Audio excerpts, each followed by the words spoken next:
Welcome back. In this lecture, we'll see the ultimate manifestation of that natural human aspiration to build upward. We've encountered this aspiration in pyramids, cathedrals, and towers. Today we'll see it in the tallest of all great structures, the modern skyscraper. Last lecture, we learned that the precursors of the skyscraper were utilitarian buildings, textile mills, ship sheds, and the like. These structures were extraordinarily innovative, largely because they were utilitarian. In the British textile industry of the Industrial Revolution, the economic benefits of structural efficiency provided a powerful stimulus for innovation. And the industrial context ensured that the engineering innovations wouldn't be constrained by aesthetic considerations. A very similar set of conditions arose in Chicago during the 1870s. There, the need for large-scale commercial development after the Great Fire provided the same sort of economic stimulus. And the need to build quickly favored the design of simple, unadorned structures. So it's not surprising that many commercial high-rise buildings of this period were extraordinarily innovative, yet simple and utilitarian in appearance. The man most responsible for these structural innovations was William LeBaron Jenney, whose first Leiter building of 1879 exemplifies the utilitarian character of these first-generation skyscrapers. As we look at the first Leiter, there's no doubt where the structural columns and beams are located on the exterior of the building. Indeed, the exterior consists of little more than beams, columns, and windows in between, with a modest decorative cornice up at the top. Form follows structure in this building. Jenney's work, and that of his Chicago contemporaries, Daniel Burnham, Louis Sullivan, John Root, and others, was so influential that it came to be branded the Chicago School of Architecture. In general terms, the buildings of the Chicago School were characterized by iron or steel frame structural systems, non-structural facade walls, large windows, and relatively little external ornamentation. Over time, though, the buildings of the Chicago School would acquire a more sophisticated architectural character. A principal developer of this form and its most eloquent spokesman was Louis Sullivan. Sullivan's philosophy of design was encapsulated in his famous phrase, "Form ever follows function." And there's no finer illustration of this philosophy than Sullivan's Wainwright building in St. Louis, constructed in 1891. Like Jenney's home insurance building, built 6 years earlier, the Wainwright building used a true skeleton frame. It was the first all-steel building frame in the United States, so it certainly qualifies as an engineering landmark. But this building is best known as a perfect illustration of Sullivan's architectural philosophy. Here's how he articulated this philosophy in his 1896 essay, "The Tall Office Building Artistically Considered." He noted that every tall office building is functionally organized in essentially the same way, and that the exterior appearance of the building should directly reflect these internal functions. On the first 2 stories, shops and other businesses are located, and those entities require open access and natural light. And so the external appearance of these first 2 stories should be visually connected to each other. Their public function demands larger windows and more elaborate decorative treatments. The first story also provides public access to the building, and so it should have a very prominent main entrance that signals openness. Now, from the 3rd floor up are a series of identical commercial office floors, subdivided into identical cubicles on the inside. To reflect this interior arrangement, the exterior should present a grid of identical window openings with identical decorative treatment. And then finally, on the top level is the attic, which is not subdivided into offices and which really doesn't need substantial lighting. And so, according to Sullivan, its exterior appearance should be a broad expanse of masonry, a heavy cornice with few windows or none at all, signifying that the vertical stack of office levels has now come to an end. This tripartite division of the exterior is actually reflected in most Chicago school skyscrapers. It's often likened to a classical Greek column. The first two floors represent the column base, the ornate attic level represents the column's capital, and then all the stories in between represent the fluted shaft of the column. And so we see, in a very interesting way, the world of ancient Greece writ large upon these modern buildings. From an engineering perspective, it's noteworthy that the vertical subdivisions of the Wainwright building's facade do not all correspond to structural columns. Every second vertical rib actually has no structure at all behind it. It's all facade. And so, in the Wainwright building, form does not follow structure, at least not in the clear manner of Jenny's first Leiter building. The Wainwright illustrates a trend we've seen before, that higher aesthetic aspirations tend to push structure into a more subordinate and less visible role. The purpose of those fake columns is very clear from Sullivan's essay about tall buildings. It must be tall, every inch of it tall, he wrote. The force and power of altitude must be in it. It is a unit without a single dissenting line. Sullivan's emphasis on the vertical line notwithstanding, the Wainwright building isn't really all that tall. It's just 10 stories high. More important from an engineering perspective, it's only about as tall as it is wide. Many characteristic aspects of the skyscraper don't really come into play until the height of the building significantly exceeds its width. At that point, the effect of wind loading begins to dominate the behavior of the structure and requires significantly more attention on the part of the engineer. It seems strange to us today, but the Wainwright building and its contemporaries weren't designed for wind loads at all. Only vertical loads, dead load, live load, occupancy load. But don't worry, none of these buildings is going to blow over anytime soon. Because the riveted connections between the beams and columns of structures like the Wainwright building are relatively rigid, that building carries lateral load sort of like a rigid frame. And because the exterior masonry walls work like shear walls, the building also carries lateral load sort of like a brace frame. Yes, this system for resisting wind loads is something of a muddle, but it does work, if only because the demands of wind loading on a 10-story building are relatively low in comparison with a taller building. But this situation changed dramatically as buildings did grow taller, and as facade walls tended more toward added glass and less masonry. And so a suitable delineation of the transition from the first generation to the second generation of skyscrapers is this point at which engineers began explicitly considering the effect of wind loads in their designs. One of the first buildings to use a fully integrated, scientifically designed system for resisting wind load was the Metropolitan Life Tower on Madison Avenue in New York City. At 50 stories, the MetLife Tower was the world's tallest building when it opened in 1909, and so a coherent system for resisting wind loads was absolutely essential. From the ground level up to the 12th floor, this system consisted of deep girders riveted firmly to structural columns. It was a rigid frame. At the 12th floor, it used lightweight knee braces in the configuration shown here. This type of braced frame isn't as stiff as the cross bracing that you saw in my model earlier, but it was very effective architecturally because the braces don't interfere with the large window openings on the outer walls of the tower.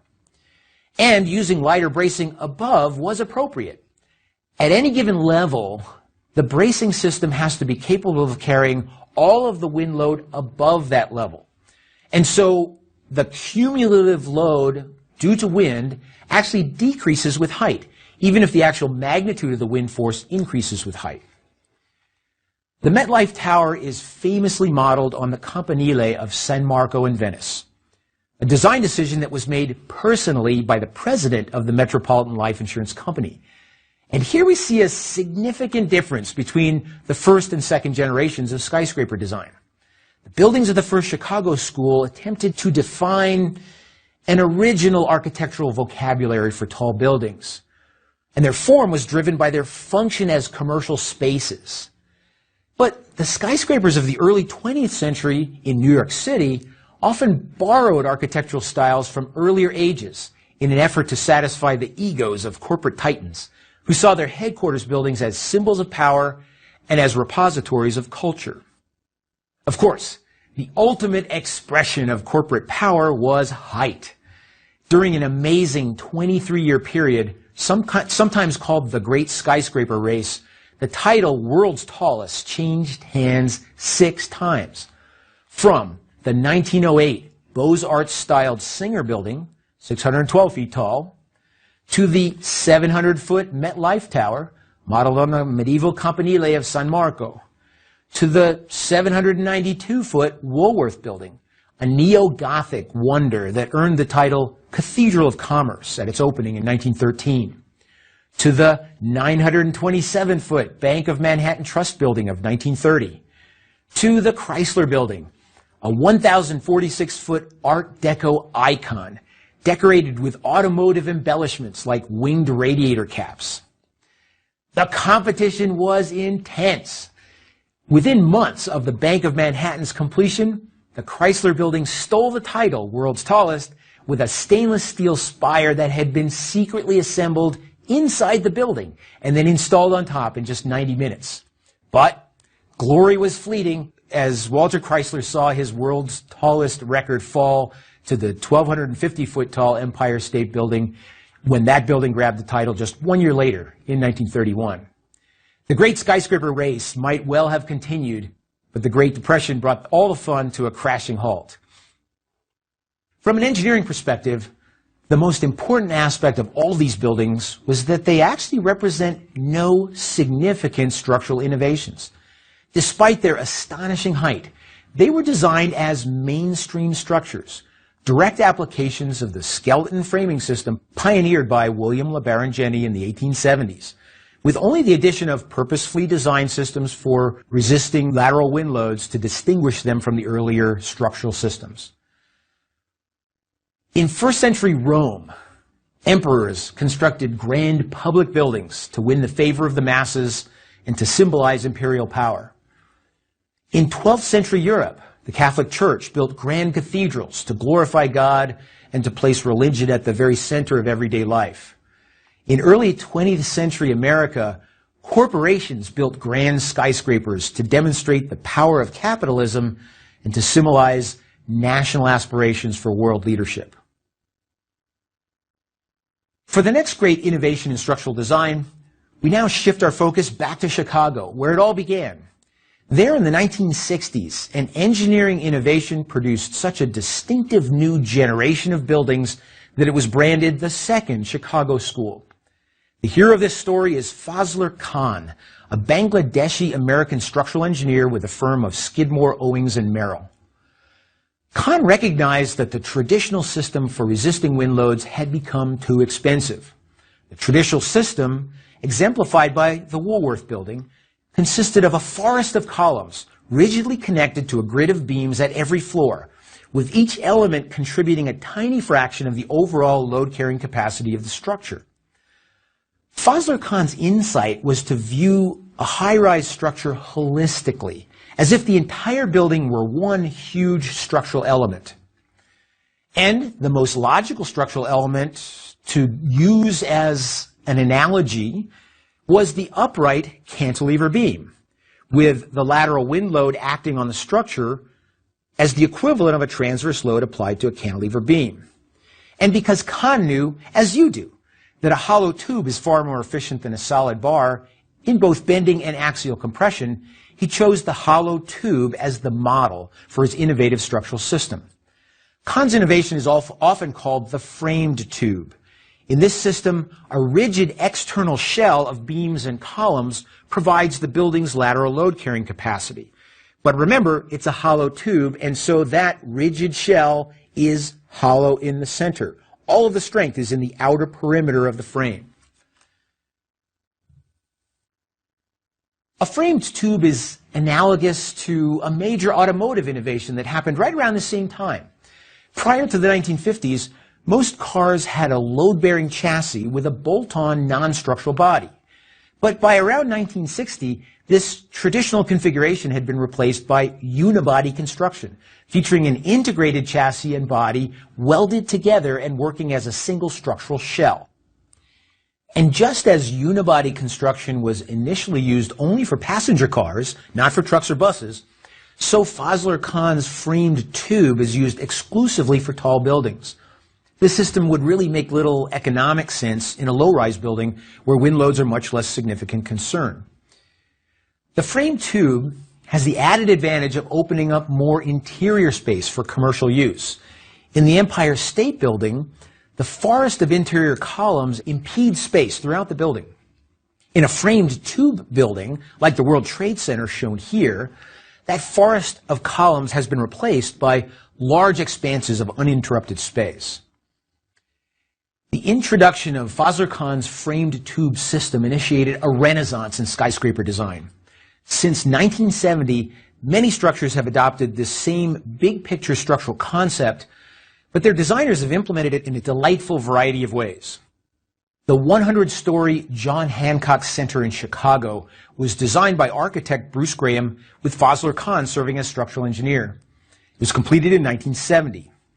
The building's exterior tube is composed of rigidly connected columns and beams crisscrossed by huge X-braces, each 18 stories high. This very distinctive system is sometimes called a truss tube because the diagonal bracing does indeed function like a truss in carrying those lateral loads. And the trussed tube system proved to be very efficient as well as distinctive. In comparison with the Empire State Building, the John Hancock Tower used 30% less steel per square foot of floor space. By one estimate, this innovation saved $15 million in building cost. The partnership between Graham and Kahn also produced the striking 109-story Sears Tower in Chicago, now called the Willis Tower. It was the world's tallest building for over 20 years. In this building, Kahn used only rigidly connected beams and columns, no diagonals, to create a square tube, and he then bundled 9 of these tubes together as a single integrated structural system. The result has been appropriately called a bundled tube. In the Willis Tower, the bundled tube system has been used to create a really interesting architectural effect. 2 of those 9 tubes terminate at the 49th story. 2 more terminate at the 59th story. 3 more at the 89th. And then the remaining 2 continue all the way to the top. The terminations of these tubes are arranged such that the building presents a different shaped profile in all 4 directions.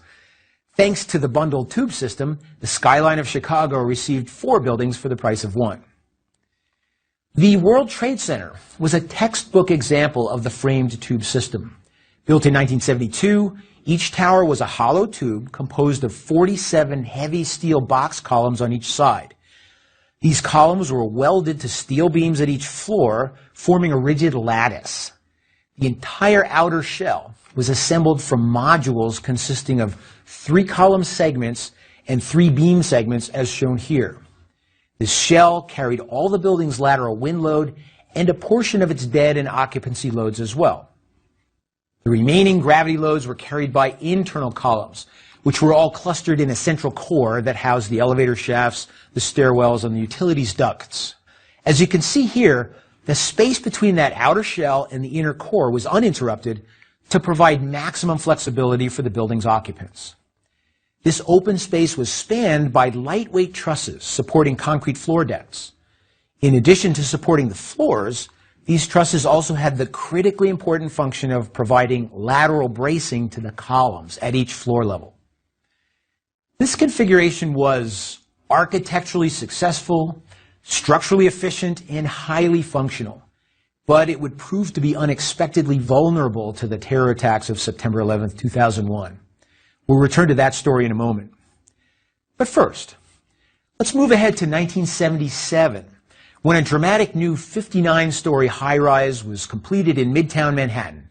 It's the Citicorp Tower, designed by architect Hugh Stubbins and structural engineer William LeMessurier, known today as Citicorp Center. It's a truly unique building. To preserve a church located on the project site, the tower was actually built over the church. This is accomplished by placing the building on stilts, huge super columns located at the center, not the corners of each face of the square tower. The four corners of the building are actually cantilevered out from the four super columns 114 feet above street level. Let's look at a model of the Citicorp Tower. As we look at the model, we see, first of all, that distinctive slash-shaped top of the tower. And as we look down below, we see that my model represents those four super columns. And obviously, I've exaggerated the slenderness of the columns just to make the point of this unique structural geometry. Another critically important aspect of the structural system is the bracing system. Recognizing that somehow the tremendous weight of this tower had to be transferred to these four super columns located in the middle of each face of the building, Lemessurier designed a unique chevron bracing system. And here you can see those chevron bracing members forming a series of V-shapes up the face of the building. The chevron bracing then is designed to channel the tremendous weight of the building and all of its occupancy loads down to the center, where it is then transferred down into the super column. When Lemessurier designed this building, New York City building codes required only that wind load design for tall structures be based on winds striking the sides of the building, the perpendicular faces of the building. Lemessurier, however, because of the unique character of the bracing system that he had designed, was convinced that this building was also particularly resistant to winds striking it from a 45-degree angle. These are typically called quartering winds. That is, winds now striking the building directly from the direction that you're facing it. And Lemessurier was convinced that the structure was particularly optimum with respect to those quartering winds, though he actually never checked that assumption as an integral part of his design process. Well, in June 1978, a year after the building opened, Lemessurier got a phone call from an engineering student who was curious about the structural system. In response, Lemessurier explained how the building was put together and how it was built, and in general terms how it was designed, and he also explained how well configured the structural system was to resist those quartering winds, striking the building at 45 degrees to the major perpendicular faces of the structure. After that conversation, he decided that he would actually do some analysis to determine exactly how much more resistant to those quartering winds the structure actually was. The results of this analysis were both surprising and frightening. They indicated that the structure actually was much more sensitive to quartering winds than he had ever expected. And as a result, the building's chevron bracing would actually experience 40% higher stresses than he had calculated in his design when he designed for perpendicular winds. Now, there was a significant problem, and Lemessurier dove into the problem and tried to figure out what he could do and the extent of the problem. Upon further investigation, he discovered that the building had actually been constructed with bolted connections rather than with the welded connections that he had specified. The bolted connections weren't as strong as the planned welded connections because whenever you make a bolted connection, you actually have to take away some of the steel at the connection location because you're drilling holes through the steel member. So now the situation was even worse than he had previously thought. Lemessurier then consulted with a wind engineering expert who conducted a series of wind tunnel tests on a model of the Citicorp Tower. Those results showed that because of the building's position with respect to other midtown towers, the wind force was actually even greater than anticipated. The cumulative result of all these unanticipated conditions was that the critical chevron bracing connections in the Citicorp Tower were actually being stressed at about 160% higher than Lemessurier's original design had predicted. According to Lemessurier's revised calculations, this building could be expected to blow over in a modest windstorm, one occurring on average every 16 years. In response to this impossible situation, William Lemessurier did an amazing thing. He blew the whistle on himself. He reported the problem to Citicorp, and then they initiated a highly secretive series of emergency repairs to restore the integrity of the structural system. Disaster was averted, and despite Lemaire's culpability for the faulty design, he was lauded as a hero for his integrity and his aggressive efforts to rectify his own error. Today, this story is often used as a case study in engineering ethics classes, including my own. And it's a wonderful illustration not just of engineering ethics issues, but also of the incredible challenges that engineers face in balancing innovation with public safety, particularly in ambitious, tall structures like the Citicorp Tower. Now let's head downtown. From the skyscraper that almost fell down to one that was brought down by an act of terrorism, the World Trade Center. September 11, 2001 was not the first occasion when an airplane flew into a tall building. In 1945, a B-25 bomber collided with the 79th story of the Empire State Building in heavy fog. 14 people were killed, but the structural integrity of that building wasn't significantly harmed. And the incident raised awareness of the need to consider aircraft impact in the design of skyscrapers. Indeed, the World Trade Center design did consider aircraft impact, but only from the perspective of structural strength. And as it turns out, this design analysis was entirely accurate, since the building did survive the aircraft impact. However, the structure proved to be incapable of withstanding the effects of the fire that followed. Because the tubular system places so much critically important structure on the outer perimeter of the building, the aircraft impact probably caused significantly more structural damage than would have occurred in a building like the Empire State Building, where columns are distributed throughout the width of the building. Still, the Trade Center's frame withstood the impact, though the loss of numerous exterior columns caused the remaining columns to be more heavily loaded. The impact also dislodged much of the fireproofing from the steel structural elements in the vicinity of the impact. As the intense fire burned, the lightweight floor trusses lost their strength and sagged under the weight of the concrete floors. They then fell onto the floors below, causing the lower floors to sag and collapse as well. Still, at this point, the failures were localized. However, with the loss of each successive floor, the effective length of those intact columns increased. Now, recall from Lecture 5 that bracing has a significant effect on the strength of columns. The addition of lateral bracing to a column can significantly strengthen it. But in the case of the World Trade Center, the bracing was already in place. And recall that the bracing we're talking about here is that system of floor trusses and floor slabs which were attached to the columns at various points along their lengths. So here we see a case where the column with the bracing in place is presumed to have a certain strength in the design process, and as a result of the fires and the loss of those intermediate level floors, the bracing is removed. And now the strength of the column is significantly reduced because the buckling mode changes consistent with the longer effective length of the column once the bracing is gone. In the World Trade Center, loss of the floor trusses on several adjacent floors reduced the column strength to the point where they could no longer bear the weight of the entire building above them. They buckled, and a progressive collapse ensued. The World Trade Center tragedy showed, sadly, that a perfectly adequate structural design can be compromised when new conditions arise. The engineering profession understands this dynamic. It's continually attempting to anticipate and respond to these sorts of changing conditions.